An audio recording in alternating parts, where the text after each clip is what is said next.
Was Alec Baldwin a victim too? I want to talk about this from the perspective of negotiation and also as a lawyer. I'm going to be breaking it all down in this video, so stay tuned.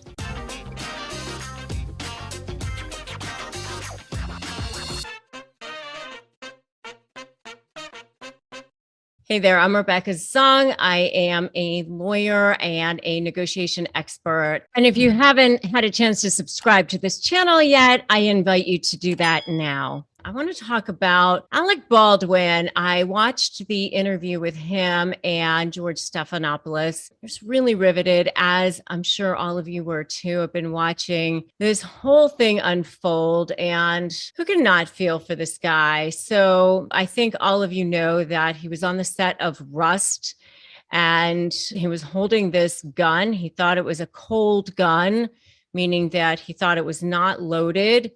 It was handed to him.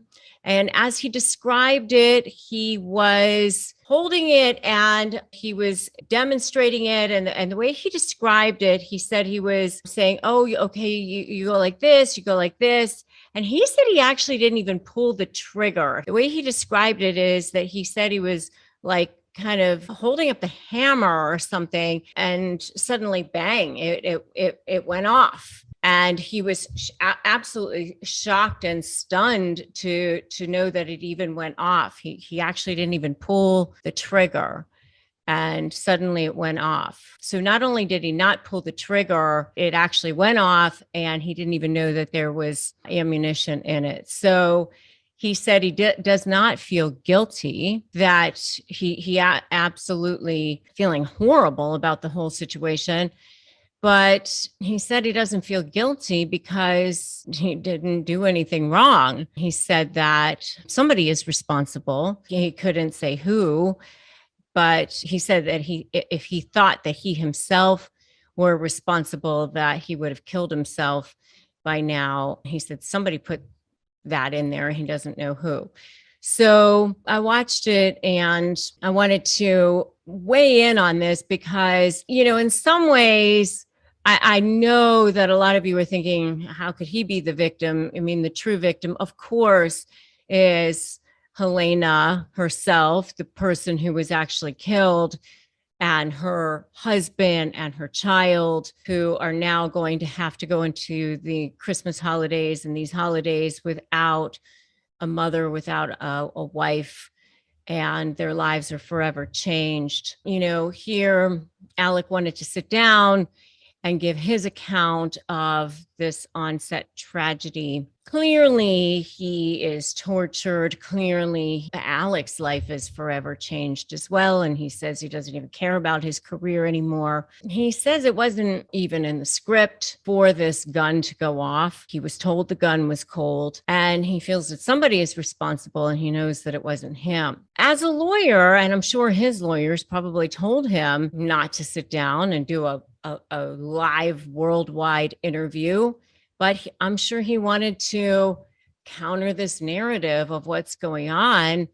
And, I'm sure he probably won't be held criminally responsible, but I'm sure there is a lot of pending litigation around what's going on.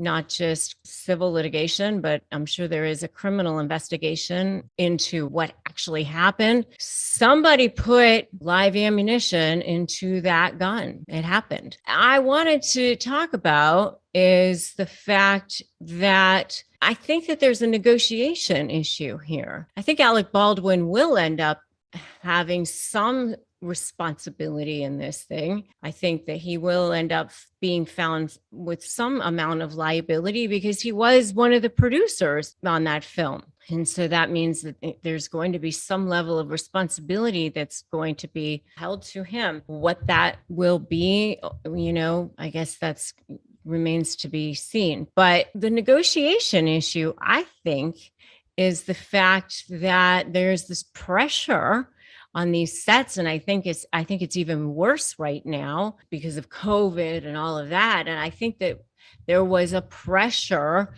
to push to get this film done. And perhaps that pressure was at the cost of safety. And my understanding is that there was an armorer that, the main armorer quit either the day before, 2 days before. I've heard accounts that it was that day.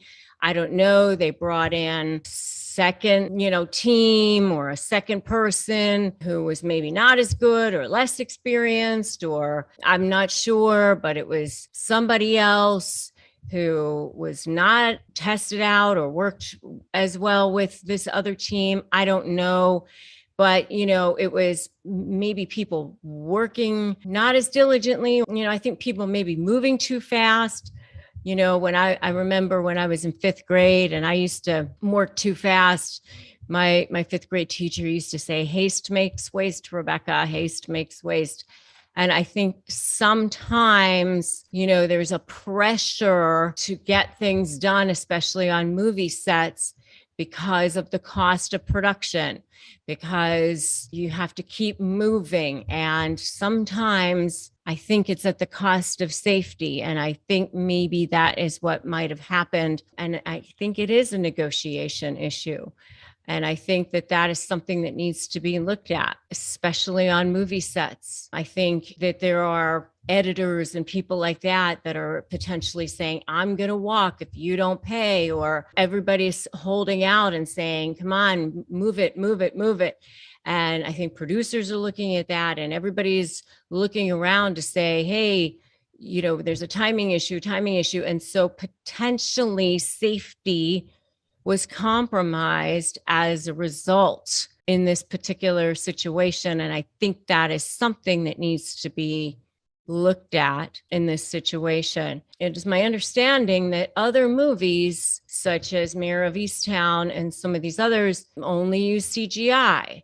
And maybe that was because they had the budget to do that. I know that people like Shannon Lee, the daughter of Bruce Lee, after her brother Brandon died on the set of The Crow from the same sort of injury, came out and said, hey, don't use live ammo after her brother died. And then after this injury, after Halyna died on the set of Rust, came back out and said the same thing again. Why are we still using this? Why is this? Is it a cost issue? Again, it's a negotiation thing. And as a negotiation expert, I wanted to weigh in and take this opportunity to say, why are people using dollars over safety? Let's not use dollars over safety, especially when it comes to compromising human life. So that is what I want to say. And the other thing I just want to end with, as far as, yes, of course, Halyna is the victim here. And yes, of course, her family. But, this was definitely accidental. He certainly didn't pick up that gun to kill Halyna. And he is clearly very tortured. He is clearly very traumatized. And the press is hounding him, hounding his family. So in a way, he really is a victim as well. He probably, was told by his lawyers not to talk to the press, and I'm sure that that video will end up being used probably against him if there's any sort of investigation. But he really, I think, felt very passionate about the fact that he wanted to tell his side of the story. He said he didn't want to wait, because he didn't want to have to wait until everything was done. He really, really very passionately and very, very much wanted to tell his side of the story. He wanted to help to shape the narrative.